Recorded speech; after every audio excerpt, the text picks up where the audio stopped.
¿Conoces la primer novela de espada y brujería de la historia?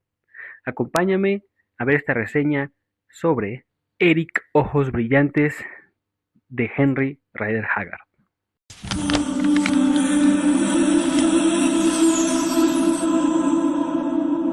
¿Qué tal, lectores y lectoras del mundo? ¿Cómo están? Bienvenidos una vez más a Crónicas de Libro Seriéfilo. Yo soy Eliu y precisamente hoy quiero hablar de uno de esos eslabones perdidos entre la marea de libros de fantasía y que es fundacional, Eric Ojos Brillantes, de Rider Haggard.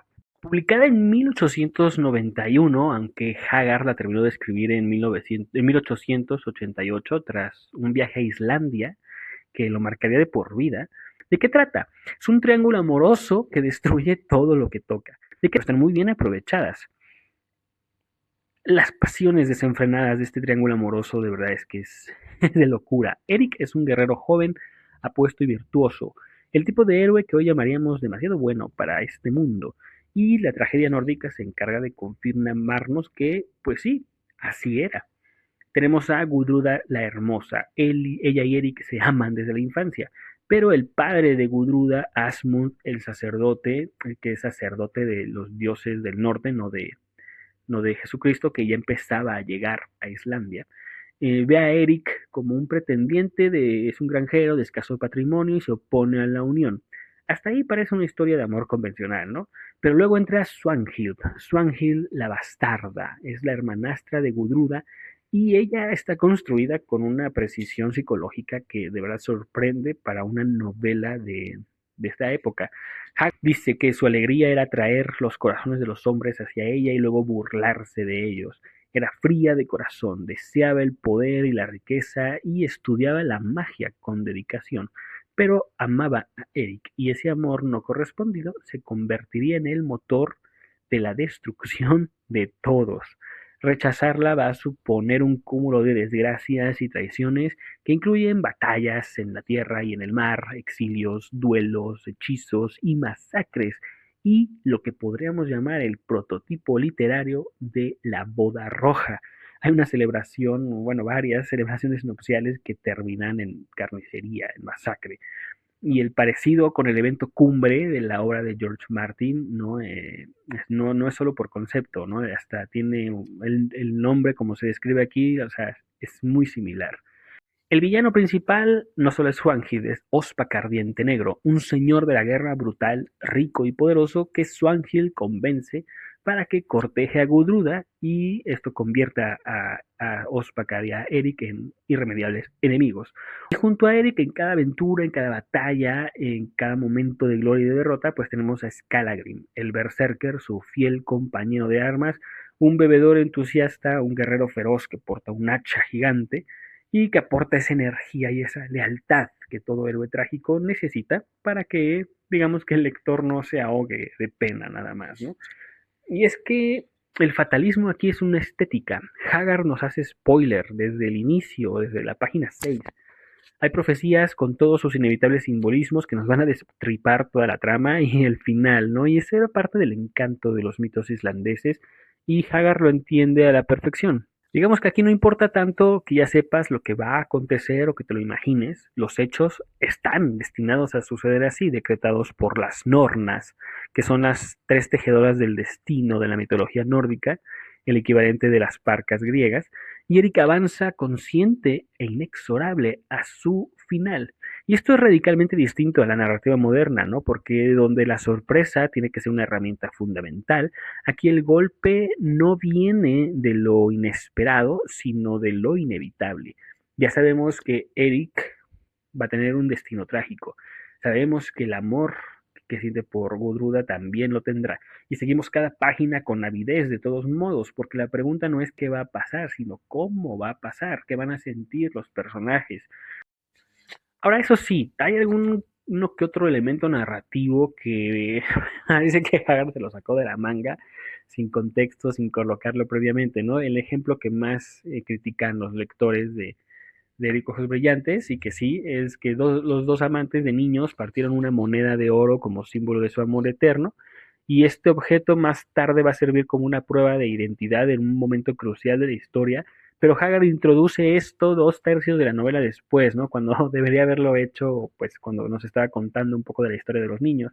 Desconozco si esto fue obra del mismo Haggard o así viene heredado de la narración islandesa, pero bueno, hay un par de casualidades que son muy inverosímiles. La buena noticia es que la potencia narrativa de esta historia hace que pues esos tropiezos, ¿no? Como narrativos se queden en un segundo plano. Esta novela constituye uno de los primeros ejercicios inconscientes de lo que hoy conocemos como la fantasía heroica o la espada y brujería. De hecho, esta es considerada una proto-espada y brujería. Pero es un romance nórdico, denso en profecías, en masacres y mucha, mucha tragedia. Y sin embargo, muy pocos lectores fuera del círculo de la fantasía clásica la conocen. Pero lo que es más sorprendente, muchos de los que sí la conocen más bien por accidente, por rastrear el hilo, el pequeño hilo de las influencias que conducen a J.R.R. Tolkien. Y es que el hombre detrás de la saga, Rider Haggard, y pues que es mejor conocido por Las minas del rey Salomón, la novela de aventuras africanas más reconocida del siglo XIX, pocos saben que Rider Haggard era un hombre de mundo, en el sentido más literal. Era un diplomático, era granjero, jurista, reformador agrario y un escritor prolífico. Escribió más de 50 novelas, muchas aventuras, ¿no?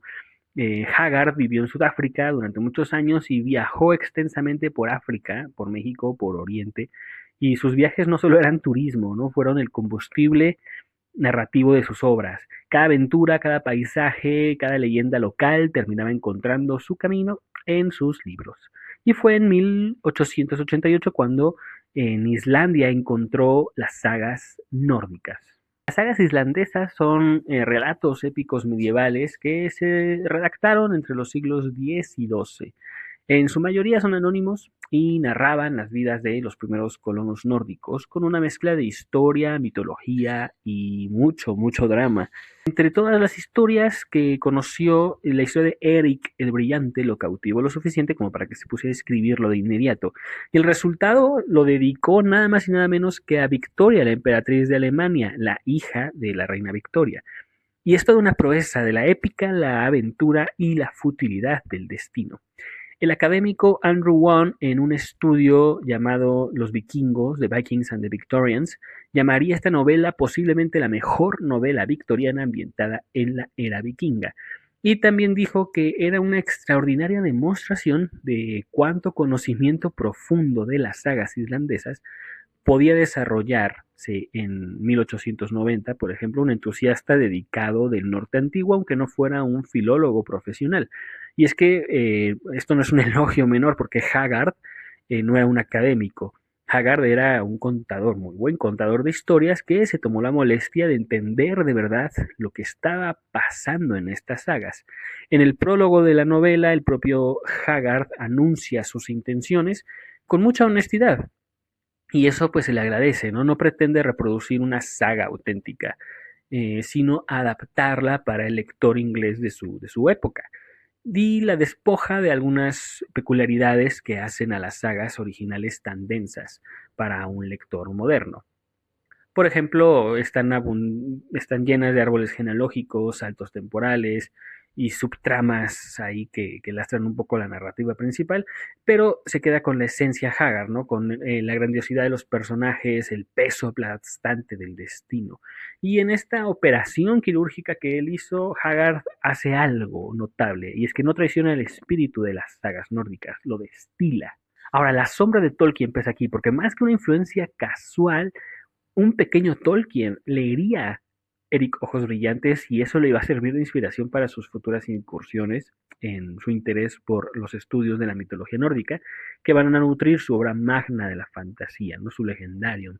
Y aquí conviene ser más precisos, porque la conexión no es solo pura especulación de los fans, y es que Haggard es uno de los pocos escritores de quienes el profesor Tolkien reconoció explícitamente por su nombre como una influencia para él. Pueden encontrar una página web que se llama The Professor Bookshelf, que es como una colección dedicada a los libros que inspiraron a Tolkien. y Eric Ojos Brillantes ocupa el sexto lugar. Y las pistas están en el texto mismo de Haggard, ¿no? Haggard escribe que Eric era grande y fuerte de estatura. Su cabello era amarillo como el oro y sus ojos grises brillaban con la luz de las espadas. Es una descripción que se ha señalado que podría haber salido directamente de la pluma de Tolkien. Y bueno, es que más allá del detalle estético, para ambos escritores el paisaje es un personaje en sí mismo. Haggard nos sumerge al lector en los acantilados vertiginosos, las cascadas y los fríos inviernos de hielo de la Islandia. Del mismo modo que Tolkien pues nos arrastra hacia la Tierra Media con sus abundantes descripciones. Para ambos el paisaje no solo es destino, la geografía es un estado de ánimo también. Y hay una más. Hay una espada forjada por enanos que fue arrancada a los habitantes de una tumba. Su hoja está grabada con runas. Tenemos aquí el apelativo dador del anillo. Y hay poesía y canto que estructuran la narración épica, ¿no? Los héroes con ojos grises. En fin, el tamaño de la influencia de Eric Ojos Brillantes en la historia del género es abismal. Los que hemos leído a Conan de Howard, La Espada Rota de Poul Anderson o Elric de Moorcock van a gozar de los viajes de Eric y su fiel compañero Scalagrim, un berserk que fue extrañamente traducido aquí como Baresark. Es una transliteración muy curiosa de la edición española.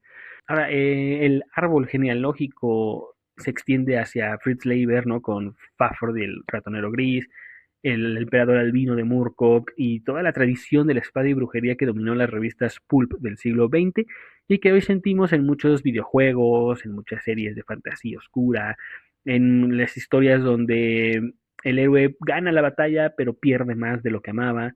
La cadena es larga, el eslabón que pocos recuerdan se llama Eric Thorgrimurson. Eric, hijo de Thorgrimur, ojos brillantes.